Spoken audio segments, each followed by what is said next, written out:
నమస్తే, నేను Kavitha. Welcome to I Dream. Financial planning and management, investment, stock మార్కెట్లు చాలా మందికి అర్థం కాని ఒక బ్రహ్మ పదార్థంలా ఉంటాయి. సొసైటీలో చాలా మంది అటువైపు వెళ్తున్నారు, దాని గురించే మాట్లాడుతున్నారు. మనం కూడా కొంచెం పెట్టుబడి పెడదాం అనుకున్నా నష్టాలకి ఎండ్ అవుతున్నటువంటి వాళ్లే ఎక్కువ కనిపిస్తుంటారు.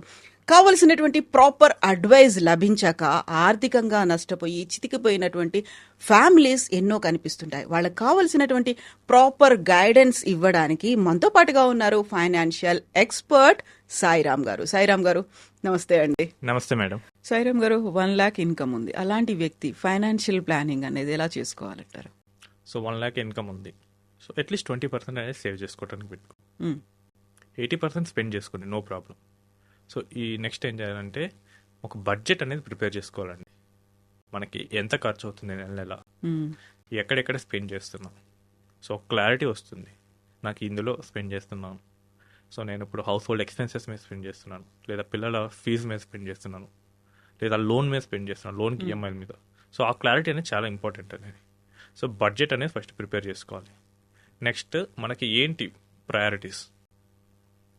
ఒక 30 years పర్సన్ ఉన్నారు, కిడ్స్ అప్పుడే వచ్చారు, వాళ్ళకి మంచి ఎడ్యుకేషన్ ఇవ్వాలి, మ్యారేజ్, కిడ్స్ మ్యారేజ్, హౌస్ తీసుకోవటం, నెక్స్ట్ రిటైర్మెంట్, మధ్యలో హెల్త్ ఇష్యూస్ ఉంటాయి. ఈ 4 తీసుకుంటాం. ఇవి గోల్స్. వీటికి ఎంత ఖర్చు అవుతుంది, ఈ రోజు ఎంత అవుతుంది, సింపుల్గా నెక్స్ట్ 20 yearsకి ఎంత అవుతుంది. సో కిడ్స్ ఎడ్యుకేషన్ అంటే 20 yearsలో మోస్ట్లీ అయిపోతుంది. మ్యారేజ్ ఒక 25 yearsకి, రిటైర్మెంట్ అంటే 60 yearsకి ఎంత అవుతుంది, వీటి మీద చూసుకోవాలి. వీటికి మనం ఇన్వెస్ట్ చేస్తుంటే మధ్యలో ఈ ఇన్వెస్ట్మెంట్స్ని తినేయడానికి వచ్చే ప్రాబ్లమ్స్ ఏంటి? ఒకటి హెల్త్ ఇష్యూ, 2 జాబ్ అయిపోతే, 3 మనిషి అయిపోతే, ఫ్యామిలీ ఇబ్బంది పడుతుంది కదా. సో ఈ 3 రిస్కుల్ని మనం ఎలా హ్యాండిల్ చేయాలి? సో ఒకటేంటంటే హెల్త్ ఇష్యూస్కి హెల్త్ ఇన్సూరెన్స్ తీసుకోవాలి. సో నా దగ్గరకు వచ్చే ప్రతి క్లయింట్కి చెప్తాను, టేక్ హెల్త్ ఇన్సూరెన్స్. సో ఎంత ఎక్కువ తీసుకోమంటే అంత ఎక్కువ తీసుకోండి అని చెప్తాను, ఎలిజిబిలిటీ ఉంటే. సో నా దగ్గర వచ్చే క్లయింట్స్ సగం మంది 25 to 30 ఉంటారు. సో వాళ్ళందరికీ నేను కుదిరితే 2 CR 3 CR, ఇంకా నాతో సింక్లో ఉండే వాళ్ళకైతే అన్లిమిటెడ్ ఇప్పిస్తా. చాలా మంది ఏం చేస్తారంటే దీని దగ్గర వాళ్ళు చాలా తెలివితేటలు అన్ని ప్రయోగిస్తారు. హెల్త్ ఇన్సూరెన్స్ దగ్గర నెగోషియేషన్ చేయడానికి ట్రై చేస్తారు.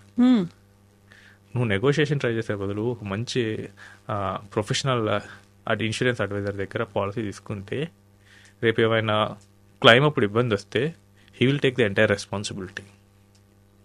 ఇప్పుడు ఏంటంటే మీకు అండర్ రైటింగ్ జరుగుతుంది పాలసీ ఇచ్చేటప్పుడు, వీడు పొరపాటున ఏదో ఒకటి మిస్ అయ్యాడు అనుకోండి, రేపు ఇప్పుడు ఇంత నెగోషియేట్ చేసినప్పుడు నేను ఎంత వర్క్ చేయాలనుకుంటాను నేను. సో ఈ స్కిల్స్ ఇక్కడ కాకుండా మంచి అడ్వైజర్ని పెట్టుకోవడం మీద చూపిస్తే బాగుంటుంది. అండ్ 1 CR తీసుకోమన్నా అనుకోండి 10 lakhs అంటారు, అంత ఇష్యూస్ వస్తాయా అని ఎక్స్పెక్ట్ చేయలేం కదా ఏమవుతుంది అనేది. పోయి ఆ యశోదాకి వెళ్ళి అపోలోకి వెళ్తే తెలుస్తుంది, వాళ్ళకి మంత్లీ వస్తాయి పెద్ద బిల్స్ అన్నీ. సో ఆ వాటికి సిద్ధపడి తీసుకోవాలి. అని 1 lakh 2 lakhs వాటికి లైఫ్ ఏం తలకిందులు అవ్వదు. ఒకేసారి ఒక 40 lakhs వస్తే బిల్ నాకెందుకు వస్తుంది అంటారు. నీకు వస్తే ఏంటనే క్వశ్చన్కే ఆన్సర్ హెల్త్ ఇన్సూరెన్స్. నీకు ఎందుకు వస్తుంది అంటే మనం గ్యారంటీ ఇవ్వగలము. ఇప్పుడు నువ్వు బాగానే రైడింగ్ చేసుకుంటే వెళ్ళావు, ఎదురోడు వచ్చి గుద్దితే దెబ్బ మనకే కదా అప్పుడు. సో ఒక మంచి హెల్త్ పాలసీ అనేది ఫ్యామిలీకి తీసుకోవాలి. నెక్స్ట్ ఎమర్జెన్సీ ఫండ్ అనేది ఏర్పాటు చేసుకోవాలండి. సో నీ ఆపద అనేది ఎప్పుడు ఎట్లా వస్తుందో తెలియదు. కోవిడ్ టైం ఊహించారు ఎవరైనా? 2-3 నెలలు జాబ్ లేకుండా ఉంటామని. సో ఇలా మనీ ఉంటే కనుక స్పెండ్ చేయొచ్చు. నెక్స్ట్ టర్మ్ ఇన్సూరెన్స్ తీసుకోవాలి. సో ఇన్ని ప్లాన్ చేసాం. సో ఒక 5 years బాగానే గడిచింది. ఏమైనా యాక్సిడెంట్ అయ్యి కానీ అంత అన్సీన్ ఇష్యూ వచ్చేసి మనిషి పోతే family all of a sudden అప్పటి వరకు మంచిగా బతికిన ఫ్యామిలీ ఇబ్బంది పడాల్సి వస్తుంది. సో దానికంటే టర్మ్ ఇన్సూరెన్స్తో ప్రొటెక్ట్ చేసుకోవాలి ఫ్యామిలీని. సో వీటన్నిటిని చేసుకున్న తర్వాత నెక్స్ట్ రివ్యూ కూడా చేసుకోవాల్సి వస్తుంది. మనం కరెక్ట్గా చేస్తున్నావా లేదు, మన ఇన్వెస్ట్మెంట్స్ అన్నీ కరెక్ట్గా ఉన్నాయా లేవా. సో 1 lakh ఉన్న శాలరీ అన్నారు కాబట్టి ఒక 20K అని. సో ఈ 4-5 గోల్స్కి మనం పెట్టేస్తాం.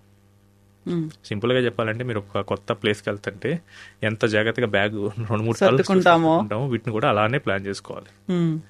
సో నెక్స్ట్ ఎవ్రీ ఇయర్ మనకి ఇన్కమ్ పెరిగితే కనుక టాప్అప్ చేసుకుంటూ వెళ్ళాలి. సో ఇన్వెస్ట్మెంట్ అనేది స్టాటిక్ కాదండి, మన ఇన్కమ్కి తగ్గట్టు మనం పెంచుకుంటూ వెళ్ళాలి. సో ఇదే కేసులో కనుక ఒక 20 years పర్సన్ ఇట్లానే తీసుకొని వెళ్తే ఒక 12th yearకే ఆయనకు ఫస్ట్ 1 crore వచ్చేస్తుంది. నెక్స్ట్ 20th ఇయర్కి 5 crores వస్తాయి, 24th ఇయర్కే 10 crores, 30 years కల్లా 25 crores వస్తాయి. మీరు చూస్తే సేమ్ 20,000తో 10% ఇంక్రిమెంట్. బట్ చూడండి లాస్ట్ 15 crores అనేది 6 yearsలో వచ్చింది. సో మనకు ఎంత ఎక్కువ టైం ఉంటే అంత ఎక్కువ కాంపౌండ్ అవుతుంది. యాజ్ ఎర్లీ యాజ్ పాసిబుల్ చేసుకోవాలి. అది ఎర్లీ చేయాలి, లేదంటే ఎక్కువ పెట్టాలి. యా. సో ఇప్పుడు ఇదేంటంటే 30 years కేస్. సో దాన్ని మనం 20 yearsకి తీసుకొస్తే కనుక instead of 20,000 has to keep 50,000. So అంత డిఫరెన్స్ వస్తుంది. సో సింపుల్ స్టోరీ ఏంటంటే ఇదేంటి, 20% అయినా సేవ్ చేయండి. సో నేను 20 కూడా చేయలేనంటే మీ శాలరీలో మీరు 100 ఇప్పుడు తింటే రేపు జాబ్ లేని టైంలో, సో ఏదో టైంలో అయితే మనిషి రిటైర్ అవ్వాల్సిందే కదా, అప్పుడు మళ్ళీ మీరు పిల్లల మీద డిపెండ్ అవుతారా? ఈ రోజుల్లో అయితే కనుక పిల్లలు మీ దగ్గరే ఉంటారన్న గ్యారంటీ అయితే లేదు. చాలామంది సిటీస్కి వస్తున్నారు, ఈవెన్ కంట్రీస్ కూడా దాటిపోతున్నారు. సో రేపు ఇక్కడ మీరున్న సిటీ కాకుండా వేరే సిటీ అయితే మీరు పోయి అక్కడ ఉండలేరు మళ్ళీ. సో ఈ క్వశ్చన్ కరెక్ట్గా ఆన్సర్ తీసుకోవాలి. సో దానికి బట్టే రిటైర్మెంట్ ఫండ్ మనం చేసుకోవాలి. ఈ రోజు నువ్వు ఒక 20,000 పెడుతున్నావు అంటే 10 years తర్వాత అది అట్లీస్ట్ 60,000 కానీ వెనక్కి వస్తుంది. సో ఈ రోజు నీకు వచ్చి 20,000 అయితే 10 years తర్వాత 40,000 అవుతుంది. సో నువ్వు ఈ రోజు ఎన్ని మంత్స్ సేవ్ చేస్తావో నెక్స్ట్ అప్పుడు అన్ని మంత్స్ నువ్వు వెనక్కి తీసుకోవచ్చు. అండ్ కిడ్స్ కోసం మంచి ఎడ్యుకేషన్ కోసం మనం ప్లాన్ చేసుకోవాలి. సో ఉన్న ఈ 20%లోనే ఇవన్నీ చేయొచ్చండి. కాకపోతే కమిట్మెంట్ అనేది గట్టిగా ఇవ్వాలి. అండ్ ఆలోచించుకోవాల్సింది మన భవిష్యత్తు ఉంది అనేది. అసలు మనకి ఏంటి ఇప్పుడు ఒక చల్లటి ప్రదేశానికి మనం టూర్కి వెళ్తున్నాం అనుకోండి, స్వెటర్స్ తీసుకుంటాం కదా, అక్కడ చలి ఉంటుందనే కదా. రేపు కూడా మనం ఇప్పుడు రేపు కిడ్స్ ఎడ్యుకేషన్ అయినప్పుడు ఎంత అవుతుంది ఏంటి ఇవన్నీ ఊహించుకోవాలి. అంటే ఈ రోజు రేట్ల మీద కాదు, ఇవన్నీ ఫ్యూచర్లో రేట్ల మీద. మీరు చదువుకున్నప్పుడు ఎంత అయింది, ఇప్పుడు ఎంత ఉంది రేట్, రేపు మీ పిల్లలకి ఎంత అవుతుంది రేట్. చాలామంది ఇక్కడే ఆగిపోతారు, ఈ రోజు రేట్ ఎంత ఉందో నేను క్రియేట్ చేస్తారు, అది సరిపోదు అప్పటికి. సో ఈ మిస్టేక్స్ చేయకూడదు. ఒకవేళ మీరు అడ్వైజర్ దగ్గరికి వెళ్తే వాళ్ళకి ఈ మిస్టేక్స్ అన్ని వాళ్ళు వేరే వాళ్ళ దగ్గర చూసుంటారు కాబట్టి అది మీ దగ్గర చేయలేరు. The role of adviser is not to give a best funds, his main role is to correct you. తప్పులు చేయకుండా చూడాలి, ప్రాపర్ అడ్వైస్ గైడ్ లైన్స్ ఇచ్చి తీసుకెళ్లడం అనేది. తప్పులు చేయకపోతే ఆటోమేటిక్ మీరు చేసేది రైటే అవుతుంది. ట్రూ. అడ్వైస్ చేసే వాళ్ళు కూడా కరెక్ట్ అడ్వైజర్, ప్రాపర్ అడ్వైజర్ ఎలా ఐడెంటిఫై చేయొచ్చు? సో మెయిన్ థింగ్ ఏంటంటే అండి, ఫేమ్ని బట్టి మీరు వెళ్ళకూడదు, మీకు బాగా తెలుసు అన్న దాని మీద కూడా మీరు వెళ్ళకూడదు. ఒకటేంటంటే మీతో అడ్వైజర్ ఎంత బాగా కనెక్ట్ అయ్యాడు, simply he's managing your money. కాబట్టి మీతో ఎంత బాగా కనెక్ట్ అయ్యాడు అన్న దాని మీదే మీ రిటర్న్స్ డిపెండ్ అయి ఉంటాయి. సో నేను చాలామంది అడ్వైజర్స్తో కమ్యూనిటీలో కూడా చూస్తాము. సో అడ్వైజర్స్ మేము ఎలా మేనేజ్ చేస్తామంటే మాతో ఎక్కువ కనెక్ట్ అయిన క్లయింట్స్ మనీని మేము ఎక్కువగా హ్యాండిల్ చేస్తాం. మిగతాది అంటే వాళ్ళు కనెక్ట్ అవ్వకపోతే వాళ్ళకే ఇంట్రెస్ట్ లేకపోతే మాకేమొస్తుంది, ఏదో బై డిఫాల్ట్గా చేయాల్సి వస్తే చేస్తాం తప్ప ప్రాపర్గా మళ్ళీ తీసుకొని చేయాలనేది కుదరదు. ఇప్పుడు మీరు ఎగ్జాంపుల్ ఒక డాక్టర్ దగ్గరికి వెళ్ళారు, ఆ డాక్టర్ మీతో బాగా కనెక్ట్ అయ్యాడు. సో అప్పుడు మీకు వచ్చే కాన్ఫిడెన్స్ ఎలా ఉంటుంది, మీకు వచ్చిన ఈ డిసీజ్ అనేది తొందరగా తగ్గిపోతుంది, కాన్ఫిడెన్స్ వస్తుంది. అట్లా కానీ అసలు డాక్టర్ పట్టించుకోకుండా వెళ్ళిపోయాడు, అప్పుడు ఎలా ఉంటుంది? ఈవెన్ పెద్ద డాక్టర్ అయినా కానీ మనకు భయం పుడుతుంది. సో అడ్వైజర్ దగ్గర కూడా అంతే అండి. సో మీకు ఎంత టైం కేటాయిస్తున్నాడు, is he lifting your phones and is he having enough qualification. ఎందుకంటే చాలామంది దగ్గర చూస్తాను, ఈరోజు కూడా ఉంది, ఇప్పుడు మీ దగ్గరకు వచ్చే ముందు నాకు ఒక క్లయింట్ పెట్టాడు. సో వాళ్ళ బావ టర్మ్ ఇన్సూరెన్స్ సజెస్ట్ చేశాడు. ఓకే. సో ఆయన ఏం చేస్తాడని అడిగాను, సాఫ్ట్వేర్ అంట పార్ట్ టైం కోసం చేశాడు. సో ఓకే సార్ కరెక్ట్గా ఇచ్చాడా లేదని చెప్పి నేను కవరేజ్ చేశాను 1 crore పాలసీ. ఆయన శాలరీ 30 lakhs. 1 crore ఏం సరిపోతుంది? ఇవన్నీ ఏంటంటే మనకి సరిగైన నాలెడ్జ్ లేని వాళ్ళ దగ్గర నుంచి వస్తుంది. Always go for a best adviser in terms of knowledge and who can give you enough time. మనకి టైం ఇవ్వకపోతే ఇంకా వేస్ట్ అండి ఇదంతా. ఎందుకంటే మీ మనీని మళ్ళీ మీకు అనుకూలంగా ప్లాన్ చేయాలంటే మీతో టైం స్పెండ్ చేయాలి. సో మీతో ఎవరైతే టైం స్పెండ్ చేస్తున్నారో ఆ అడ్వైజర్ దగ్గరికి వెళ్ళండి. టైం స్పెండ్ చేయట్లేదంటే మీరు అక్కడ ఉండి కూడా మీకు పెద్ద రిటర్న్ ఏమీ రాదు, అక్కడ ప్రాపర్ ప్లానింగ్ జరగట్లేదని. అంతే కదా. వాళ్ళకి ఆ అడ్వైజర్కి మెయిన్ క్లయింట్స్ వేరే వాళ్ళు ఎవరు ఉంటారో అక్కడ జరుగుతుంది. అనుకోండి అంటే మనం వెళ్ళి అడగాలి. అడ్వైజరే వస్తాడు మన దగ్గరికి వస్తాడన్న దానికన్నా మనం వెళ్ళి అడిగి చేయించుకోవాలి. ఎందుకంటే ఇట్స్ అవర్ మనీ. నేను పోయి ఇన్వెస్ట్ చేస్తే ఫైనల్గా ప్రాఫిట్ నాకే వస్తుంది. మేము మేనేజ్ చేసినందుకు ఫీజు ఇస్తా తప్ప ఫైనల్ ప్రాఫిట్స్ నావే. కాబట్టి నేను పోయి మ్యాక్సిమైజ్ చేసుకోవడానికి ట్రై చేయాలి.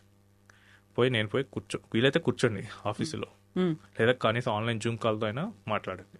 సో ఎలా చేస్తే బెటర్, ఇయర్ ఇలా చేంజెస్ అయ్యాయి, so I got it hike, దీన్ని ఎలా ప్లాన్ చేద్దాం. నాకు ఇప్పుడు ఏంటంటే లైఫ్ ఈ టైంలో నాకు ఒక 40 lakhs కార్ కొనాలి ఉంటుంది. రేపు నా శాలరీ పెరిగితే ఈ 40 lakhs ఏముందో ఒక 80 lakhs కొందాం ఉంటుంది. అప్గ్రేడ్ చేసుకుందాం అని ఉంటుంది. సో ఇలాంటి చేంజెస్ అని మనం చెప్తూ ఉండాలి. సో దెన్ అప్పుడు దాన్ని బట్టే ప్లాన్ చేయగలం. Because it is personal finance, it is not unique to each person. Me taste వేరేలా ఉండొచ్చు, నా టేస్ట్ వేరేలా ఉండొచ్చు. సో ఇవన్నీ మాట్లాడితేనే కదా తెలిసేది. సో అందుకని మనకి టైం స్పెండ్ చేయగలిగే అడ్వైజర్ దగ్గరికి వెళ్ళటం కరెక్ట్. అందరినీ జనరలైజ్ చేసి అందరికీ ఒకే రకమైనటువంటి మంత్రా చెప్పడానికి కుదరదు ఇంకక్కడ. అలా చేస్తున్నారంటే కనుక అతనికి ఏమి రాదన్నది. ఇంకోటి పార్ట్ టైమర్స్ దగ్గరికి వెళ్ళొద్దు. మీకు తెలియక వెళ్ళారనుకోండి, then the moment you get a realization మారిపోవడం కరెక్టే. సో నేను చాలా మంది చూసాను, ఇన్సూరెన్స్లో బాగా చూస్తాను, ఎందుకంటే ఇన్సూరెన్స్ ఏజెంట్స్ కౌంట్ ఎక్కువ ఉంటారు. సో వాళ్ళు ఏంటంటే 5 lakhs 10 lakhs పాలసీ పార్ట్ టైంగా అమ్ముతారు. సో దానికి ఏం చేస్తుంది, అక్కడైతే చాలా ఎఫెక్ట్ పడుతుందండి. సో ఒక కేసు చూశాను. సో ద మూమెంట్ ఈ అప్గ్రేడెడ్ ఇన్సూరెన్స్ పాలసీ క్లైమ్ వచ్చేసింది. 10 lakhs నుంచి 50 lakhs అప్గ్రేడ్ చేశాడు. 22 lakhs క్లైమ్ అప్రూవ్ అయింది. ఏజెంట్ అడిగితే ఎందుకండి ఇప్పుడు మీకు బాగానే ఉంది కదా అన్నాడంట. సో ఆయనకి ఏంటంటే తెలియదు, ఏంటంటే పోయి పెద్ద క్లైమ్ ఏమన్నా చూశాడంటే లేదు. సో అందుకనే మనం నాలెడ్జ్ ఉన్న పర్సన్స్, ఫుల్ టైం కెరియర్గా ఉన్న వాళ్ళైతే బెటర్. ఎస్ అండి, సాయిరామ్ గారు, థ్యాంక్ యూ సో మచ్ అండి. మళ్ళీ మనం మాట్లాడుకుందాం బోల్డ్ అనే విషయాలు ఫైనాన్షియల్ ప్లానింగ్ అండ్ మేనేజ్మెంట్ గురించి తెలుసుకోవడానికి. థ్యాంక్ యూ అండి.